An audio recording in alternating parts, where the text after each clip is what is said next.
The New Orleans Saints are standing at a massive crossroads with the number 8 overall pick, and the pressure inside the building is reaching a boiling point right now. Losing a legend is never easy, but watching the heartbeat of your defense walk away without a clear succession plan is a recipe for a total disaster in the Superdome. Rumors are swirling that the front office has finally identified the one blue-chip prospect who can fill those massive shoes. If they miss this opportunity, the defensive identity of this franchise could vanish overnight. Do they have the guts to pull the trigger? Ruben Bain Jr.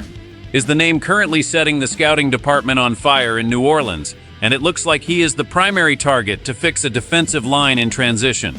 With the 8th overall selection, the Saints are being linked heavily to the Miami Hurricanes standout as the ideal fit to modernize their pass rush. Bain is coming off an incredible collegiate run where he posted a production score of 93, which is the 3rd highest in this entire draft class. He brings a rare combination of quickness and bend that you just do not see in prospects with his heavy frame.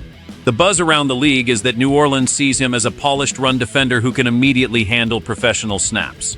However, there is a massive internal debate happening regarding whether they should pivot to a wide receiver if the board falls differently, or if Bain is truly the non-negotiable cornerstone they need to rebuild this unit.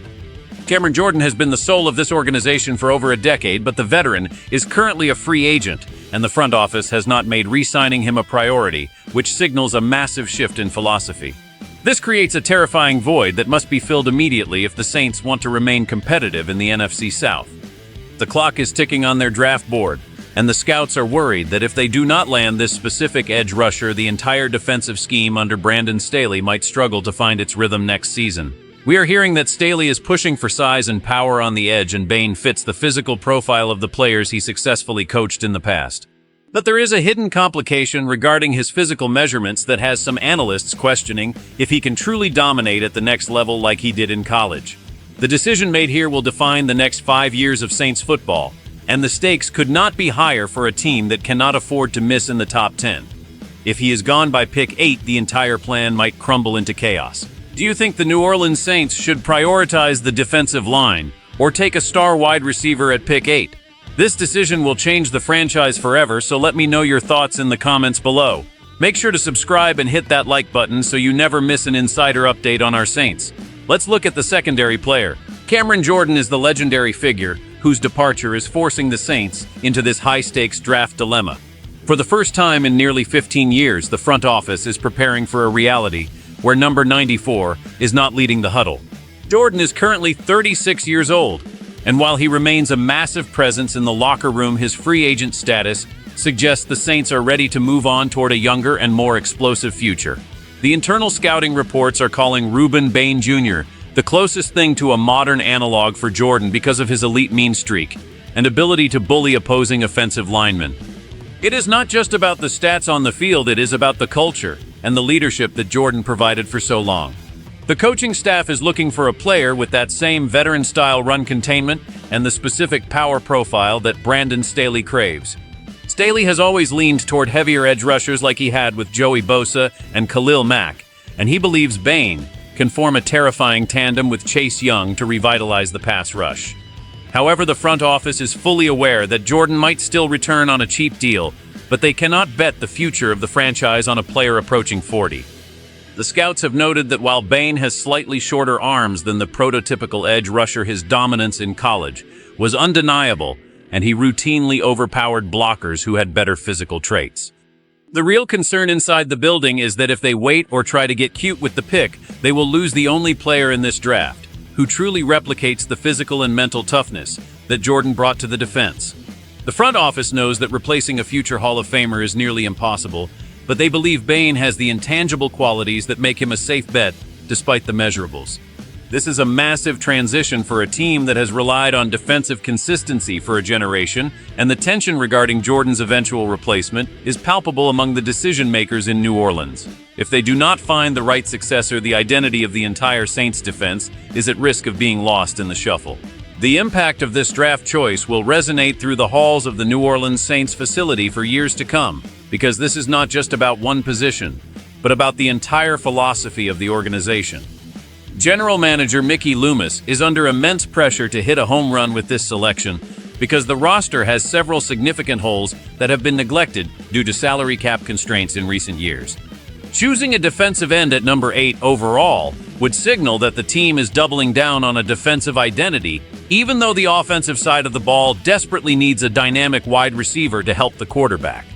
The coaching staff led by Brandon Staley is clearly looking for a specific type of athlete to fit his complex scheme, and Ruben Bain Jr. represents the physical prototype that has succeeded in this system before. If they pass on a receiver to take Bain, they are betting that a dominant pass rush can mask other deficiencies on the roster. The future of the franchise depends on whether they can find cost-controlled stars in the draft, since they are consistently tight on cap space and cannot solve their problems through expensive free agency moves.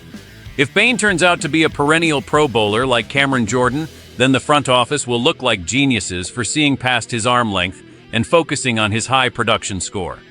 However, if he struggles and a receiver taken later becomes a superstar, the pressure on the coaching staff will become unbearable.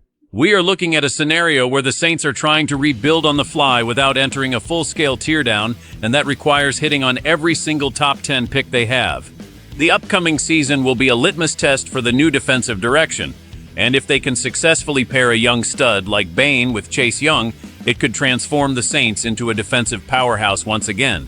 But the risk is high because the draft board is unpredictable, and if the top 7 picks go in a way that forces the Saints to reach for a player, it could set the organization back by several years. The internal consensus is that they must remain disciplined and take the best player available regardless of the immediate need at wide receiver. This is a calculated gamble on the future, and the front office is prepared to live with the consequences of prioritizing the defensive front over offensive firepower. Ultimately, the pursuit of Ruben Bain Jr. is about more than just finding a pass rusher. It is about preserving the soul of the New Orleans Saints defense as the Cameron Jordan era comes to a close. For the fans, this represents a bittersweet moment where we have to say goodbye to one of the greatest to ever wear the jersey, while welcoming a new generation of talent that carries the same fire and intensity. This draft pick is the most important decision this team has faced in years, and it will determine if the Saints can remain a force in the NFC or if they will fall into a period of mediocrity and rebuilding. The meaning of this move is clear. The organization is not ready to give up on its winning culture, and they are looking for a player who can lead this team both on and off the field, just like Jordan did for so many years. If the front office pulls this off and lands a blue-chip prospect who can dominate the line of scrimmage, the Superdome will continue to be a house of horrors for opposing quarterbacks. But if they miss, the fans will certainly let them know about it, because the window for this roster to compete is closing fast and every mistake is magnified. This is a defining moment for Mickey Loomis and the entire scouting department, and they know that the eyes of the entire city are on them. We are at the dawn of a new era for the black and gold, and it all starts with what happens on that draft clock in the first round. I want to hear from you, because your voice is what makes this community so strong. Do you believe Bain is the true heir to the throne, or are you worried about his size at the pro level? Drop a comment below and let's get a real conversation going about the future of our team.